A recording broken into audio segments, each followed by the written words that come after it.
नमस्कार, आप सभी दर्शकों का लाइव इंडिया हर पल में स्वागत है। मैं हूं आपके साथ पूजा दुबे और आज के इस खास चर्चा में हमारे साथ मौजूद है कांग्रेस के पूर्व अध्यक्ष सुखदेव भगत जी। हम लोग इनसे आज बातचीत करेंगे क्योंकि झारखंड की सियासत में लगातार बदलाव देखने को मिलता है। लगातार जो चीजें यहां पर नजर आती है, चाहे वो अगर हम बात करेंगे ईडी, सीबीआई, तमाम केंद्रीय एजेंसियों की, तो उसकी दबिश झारखंड में खासा तौर पर देखने को मिल रही है क्योंकि 20 तारीख जो है झारखंड के लिए काफी महत्वपूर्ण है और ये बताया जा रहा है कि ईडी के अधिकारियों के पास मुख्यमंत्री हेमंत सोरेन के खिलाफ में कई सारे दस्तावेज मौजूद है, जो कि खुद बाबूलाल मरांडी ने भी जनता के सामने पेश करने का काम किया था। सुखदेव जी, आपका सबसे पहले बहुत बहुत स्वागत है।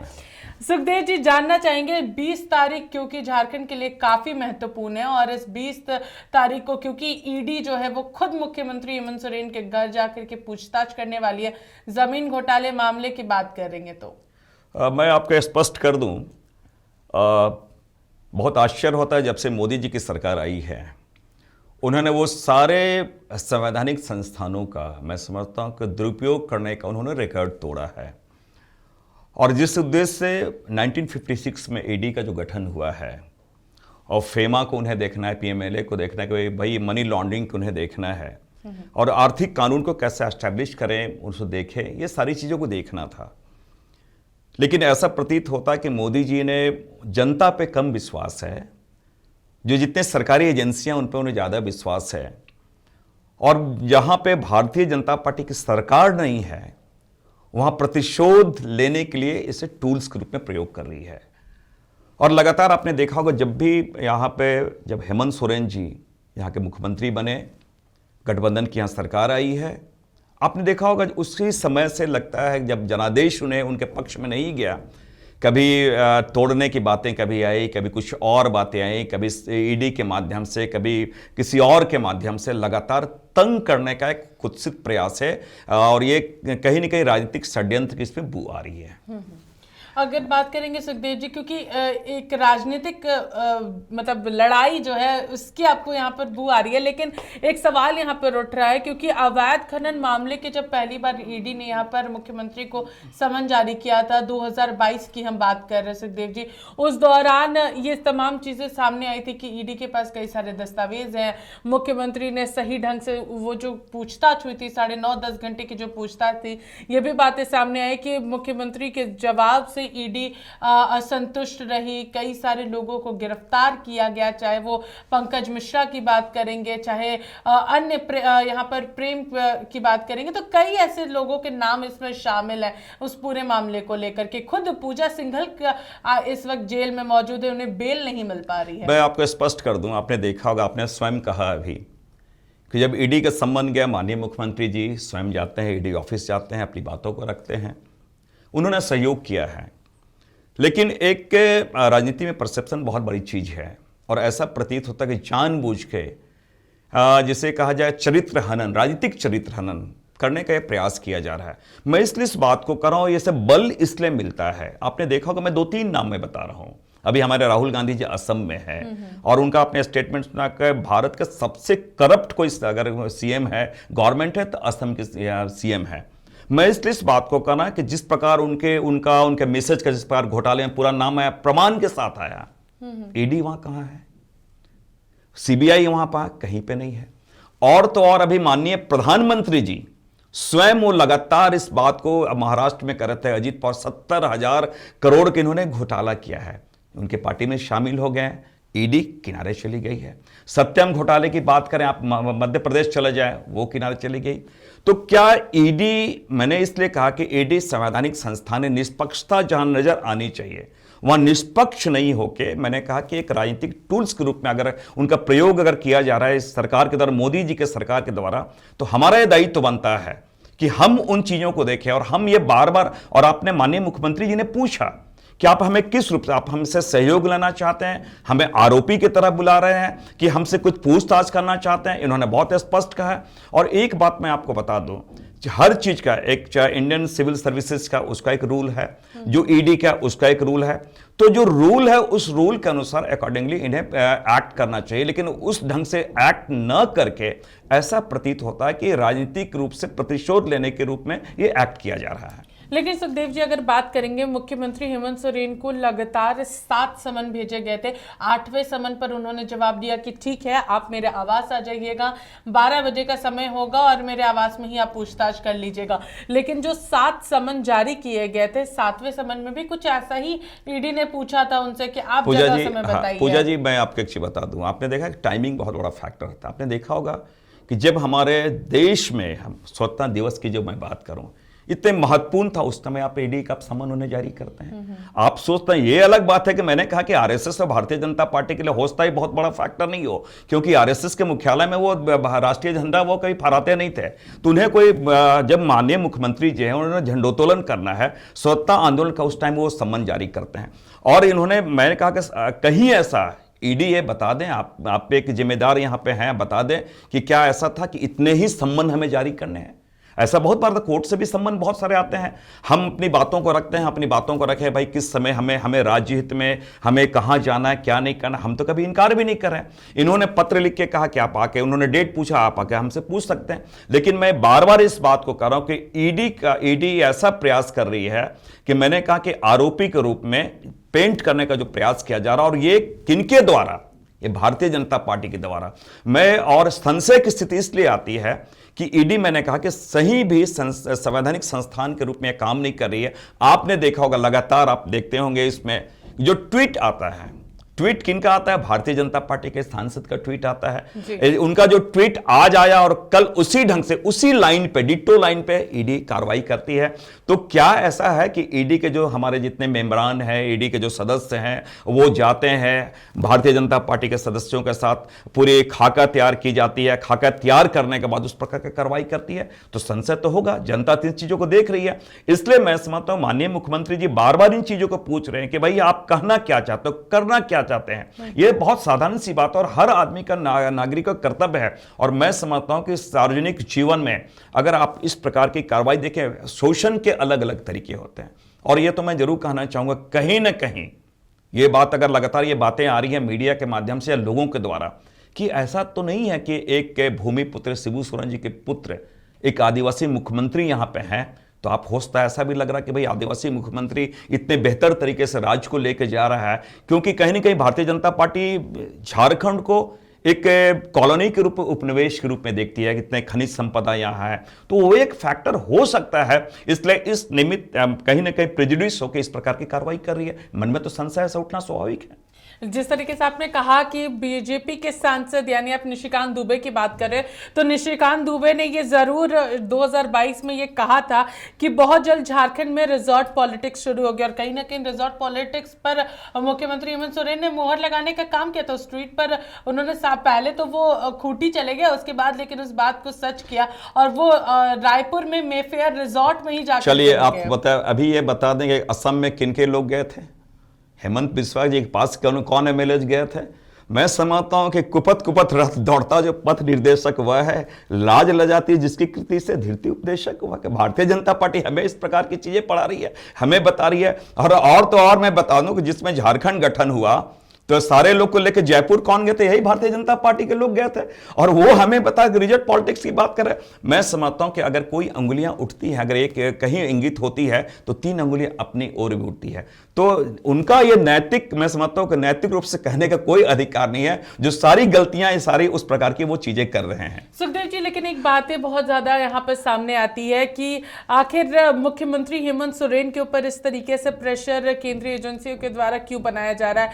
क्योंकि ये माना जा रहा है कि लोकसभा चुनाव नजदीक है और कहीं ना कहीं ये बातें अंदर खाने से सामने आती है कि मुख्यमंत्री हेमंत सोरेन को लोकसभा चुनाव में कांग्रेस के साथ एकजुट होकर के लड़ने ना दिया जाए, इसलिए भी ये केंद्रीय एजेंसियों को उनके ऊपर सेट किया गया कि बीजेपी के साथ वो चुनाव लड़े। देखिए, जिस प्रकार मैं आपको बता दूं, भारतीय जनता पार्टी 2 चीजें देख रही है। मैंने समझता हूं उनके सारे कार्यक्रम होते हैं वो मोदी जी, मैंने कहा कि वो मोदी जी देश के प्रधानमंत्री कम, वो चुनाव जीतने की मशीन के रूप में काम करते हैं। मैं इसलिए इस बात को कह रहा हूं कि जैसे सरकार बनी और जिस प्रकार जनता ने जनादेश दिया और उन्हें लगा कि ये लोकसभा भी चुनाव आज से 2024 में विधानसभा भी चुनाव है, तो कहीं न कहीं एक गठबंधन में दरार पैदा हो। एक तो ये एक फैक्टर रहा जिस प्रकार के चीजें नजर आई। दूसरी बात, वो चाहते हैं कि हेमंत सोरेन, अब 3-4 चीजें मैं आता, सर्जन पेंशन, मैं बहुत आम लोगों की बात कर रहा हूं, सर्जन पेंशन के आप बात करें, जो हमारे सरकारी कर्मचारी उनको पेंशन देने की बात है। एक बहुत बड़ा इशू था, 245 गांव जिससे अफेक्टेड थे, लगातार 22 सालों तक संघर्ष हुआ। फील्ड फायरिंग रेंज, उसको विस्तार नहीं दिया हेमंत सोरेन जी ने। ऐसे मतलब मैं छोटी छोटी बात कर रहा हूं। अभी आपने देखो इंदिरा आवास का पैसा रोक दिया गया, अब वो आवास हम दे रहे हैं। तो जो आम लोगों की चीजें अगर ये सरकार कर रही है, तो हेमंत सोरेन जी के नेतृत्व जो हमारी गठबंधन की सरकार कर रही है, भारतीय जनता पार्टी से लगा कि यहां से हम जीत नहीं पाएंगे, सीटें हमें नहीं आएंगी, वो सशंकित है। और सशंकित है तो इस प्रकार की वो कार्रवाई करी। लेकिन आज मैं बता दूं, जो वोट होते हैं, कहते हैं ये ना जनता देती है, एजेंसियां वोट नहीं दिया करती हैं। आप तंग कर सकते हो, सत्य परेशान होता है, सत्य पराजित नहीं होता है। लेकिन आप इतनी सारी योजनाओं को आप यहाँ पर गिना रहे हैं कि इस तरीके से काम हुए हैं, ये चीजें मिल रही है, लेकिन उन लोगों का क्या जिनको मुख्यमंत्री हेमंत सोरेन ने एक खुले मन से वादा किया था कि मैं जैसे ही मेरी सरकार बनेगी, मैं राज्य का मुख्यमंत्री बनूंगा, वैसे ही मैं आप लोगों को स्थायी करूंगा, आपके जो भी काम है उसमें आप लोग जो अभी फिलहाल कुछ महीनों के लिए जो लोग काम कर रहे हैं उन लोगों को परमानेंट करने का काम करूंगा। आखिर उन वादों का क्या सुखदेव जी, क्योंकि अब लोकसभा चुनाव नजदीक है, झारखंड में विधानसभा चुनाव होने, तो जब आपकी सरकार जो है वो जब जनता के बीच जाएगी तो ये सवाल तो आप लोगों के ऊपर उठेंगे कि हम लोग धरना दे रहे थे लेकिन उस वक्त आप लोगों के द्वारा कोई नहीं आया, आप हमारे द्वार जा रहे थे, हम आपके द्वार आए हुए थे, लेकिन आप तो हमारी बातों को सुन नहीं रहे। पूजा जी, निश्चित रूप से मैं इसे स्वीकार करता हूं। 2-3, चाहे जेपीएससी का मुद्दा हो, चाहे पंचायत सेवकों की बात हो, या फिर जो पुलिस में सहकर्मी थे उनके सहायक पुलिस, इस पारा शिक्षक, ऐसे बहुत सारी चीजें मैं लगातार उन लोगों से प्रतिनिधियों से मैं बात कर रहा हूं। इवन चौकीदार की जो बात है, ये मैं कह सकता हूं कि हमने वायदे किए थे, इसमें कहीं दो राय नहीं है। हमने प्रयास भी किया। बीच के जो कालखंड है, कोरोना काल में कुछ चीजें डिरेल हुई है और बहुत सारे नियमावली भी बने नहीं है। आपको मैं बताऊं, पारा शिक्षकों की जो बात आई, हमारे आज दिवंगत हो गए हैं जगन्नाथ शिक्षा मंत्री जी, उसके बाद उसमें कुछ चीजें रुक गई हैं। अभी बीच में पंचायत सचिव से वो भी उनके डेलीगेट्स आए थे, आलमगीर आलम ने उनका भी सॉर्ट आउट किया है। चौकीदारों के बारे में उनके बारे में बातें आई है। चीजें ये मैं जरूर करता हूं, जो इतना हम करना चाहते थे और स्वीकार करते, बहुत ही ईमानदारी से स्वीकार करते हैं, उतना कर नहीं पाए। लेकिन हमारे नियत में कोई खोट नहीं है। जो कमियां हैं उन कमियों को कैसे दूर करें, लगातार हम लोग जो ऑफिसर्स हैं उनसे भी हम बात करें, क्योंकि जितने भी पहले एग्जाम कंडक्ट हुए हैं वो कहीं ना कहीं हाई कोर्ट में जाके उनको या तो रोक लगा दी गई है, तो कारण क्या है, तो इन चीज़ों को हम देख रहे हैं ताकि हमारे बच्चे हैं उन्हें हाई कोर्ट तक जाना ना पड़े, न्यायालय की शरण में जाना ना पड़े।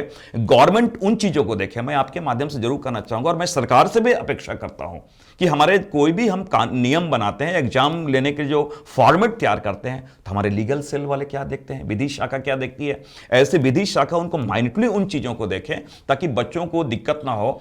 और मैं आपकी बात से सहमत हूँ और मेरा भी ये मानना है कि जो कमियां रह गई है उसको स्वीकार करते हैं और कमियों को दूर करने का ईमानदारी पूर्वक हम प्रयास करेंगे। लेकिन अगर हम लोग यहाँ पे बात करेंगे, हर साल हर जो भी सरकार रहती है हर साल उन्हें जेटेट की परीक्षा लेनी होती है, यानी कि टेट की परीक्षा लेनी होती है।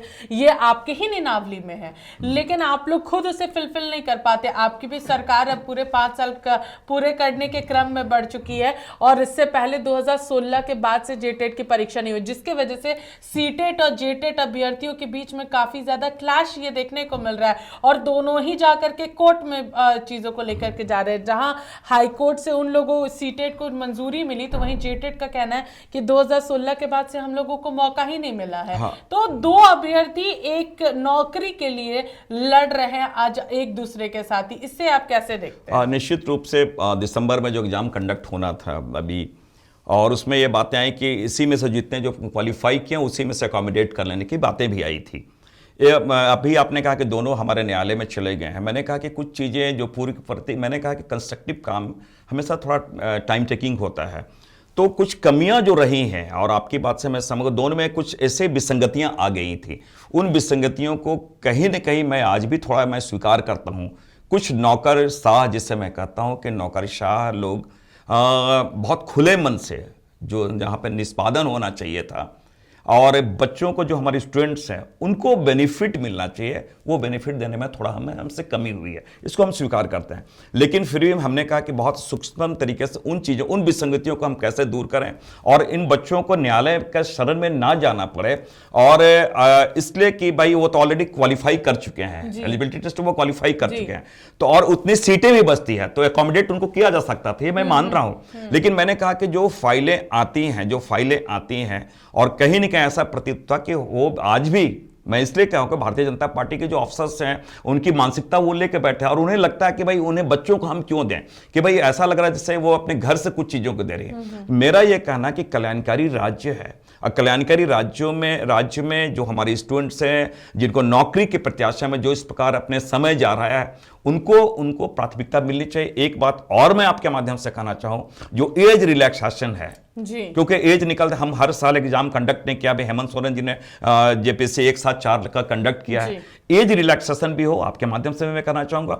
हम जरूर प्रयास करें, और लगातार हम लोग टच में भी हैं, संवाद कायम किए हैं, बातें हैं, लेकिन मैंने कहा कि जब भी हम कुछ निर्णय लेने की स्थिति में आते हैं, कहीं ना कहीं इन चीजों को जो तंग करने का, तो मानसिक रूप से, जब देखिए सरकार वहां पे अच्छी चलती है जब मानसिक रूप से थोड़ा शांत होकर चीजों को हम ले पाए।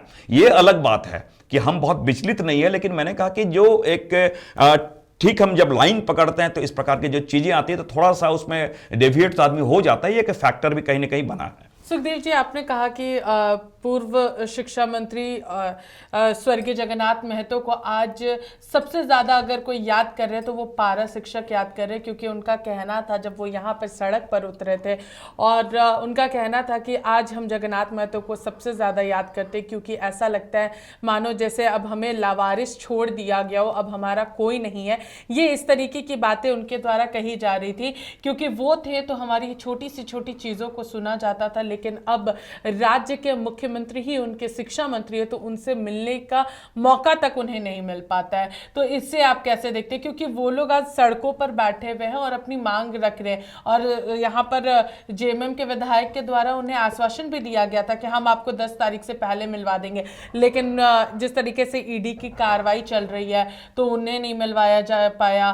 टेट पारा शिक्षक जो है उन्हें नहीं मिलवाया गया, पंचायत सचिवालय हैं उन लोगों को नहीं मिलवाया गया। तो लगातार आपकी सरकार के द्वारा यह आश्वासन दिया जा रहा है, लेकिन मिलवा नहीं पा रहा है कोई भी। नहीं, मैं आपको थोड़ा बता दूं कि निश्चित रूप से हमारे आज भाई जगन्नाथ महतो जी शिक्षा मंत्री जी नहीं रहे, और ये जो सब्जेक्ट है, विषय कल या विभाग कल है, इसका इंपॉर्टेंस है कि स्वयं सीएम साहब ने इसे रखा है, और हमारे गिरिडीह के माननीय विधायक जी ने इसकी पहल भी की थी, सारी बातों को उन्होंने समझा भी था और चीज़ें। और मैं आपको इसमें मैं जरूर कहना चाहूँगा, अभी सचिवालय जो पंचायत सचिव की बात, उसके पर सारे प्रतिनिधि थे, प्रदेश अध्यक्ष भी मेरे पास अभी आए थे, आलमगीर सर से भी बातचीत हुई है। उस लाइन पे भी मैं समझता हूँ कि वो जो आइस था उसे हमने ब्रेक किया है, और उस लाइन पे पॉजिटिव वे में हम जा रहे हैं। और मैं समझता हूँ कि कल बहुत नॉर्मल, कल ईडी जो पूछताछ करना चाहेंगे, और मैं समझता हूँ कि वो पूछताछ और ये भ्रम की स्थिति, जो संशय की स्थिति जो है, वो कल दूर हो जाएगी, और अब सारी चीज़ें मैं समझता हूँ क्लियर कट है, पारदर्शी तरीके से हमारे पास चीज़ें हैं।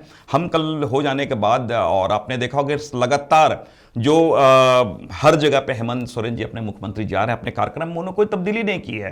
हाँ, ये अभी 26 जनवरी है, उसकी तैयारी है, क्योंकि बहुत महत्वपूर्ण हमारा गणतंत्र दिवस है। और जिन चीज़ों को मैं आपको धन्यवाद देता हूँ कि जिन चीज़ों को, चाहे हमारा जेटेट की बात कही है, या इसका जेपीसी वाले लोगों की बात कही है, या पंचायत सचिवालय वाले लोगों की बात की है, इन मुद्दों को नो डाउट हम भी इससे हम थोड़ा चिंतित हैं, और चिंतित के अलावा हम स्वीकार भी करते हैं कि जिस तेजी से या जितने शीघ्र हमें इनका निष्पादन कर देना चाहिए था, वो हम नहीं कर पाए, इसको हम स्वीकार करते हैं। लेकिन मैंने कहा कि हमारी नीयत साफ है, और हम ये चाहते हैं कि इनको हम देखें, और मैं समझता हूं कि सरकार संवेदनशील है, उन चीज़ों को देख रही है। थोड़ा जरूर मैंने कहा कि कुछ टेक्निकल चीज़ें हैं, कोई विधि की जो चीज़ें हैं, उनको थोड़ा देखने में जरूर समय लगा और उस कारण हम थोड़ा टाइम ले रहे हैं, लेकिन हम करके नीयत ठीक है और हम इन चीज़ों को निश्चित रूप से एक सुखद स्थिति में ले जाके इसको हम परिणाम दिखाएंगे आपको। देखिए, तो लोकसभा चुनाव जहां नजदीक है तो वहीं दूसरी ओर कई सारे वादे जो हैं अभी भी बाकी हैं, उस पर फिलहाल अभी काम करना होगा जिस तरीके से सुखदेव भगत जी ने कहा है। लेकिन वहीं दूसरी ओर मुख्यमंत्री हेमंत सोरेन से कल यानी कि 20 जनवरी को पूछताछ होगी और क्या कुछ चीजें वहां पर निकलती हैं, क्या कुछ चर्चाएं होती है, ये काफी महत्वपूर्ण हो जाएगा कि आखिर ईडी कितने घंटे की पूछताछ उनसे करती है, जो दस्तावेज उनके पास मौजूद है उसका जवाब मुख्यमंत्री किस तरीके से देते हैं। तमाम चीजों पर हमारी नजर कल भी बने रहेगी और फिलहाल आप हमारे साथ बने रहिए, देखते रहिए लाइव इंडिया हर पल। नमस्कार।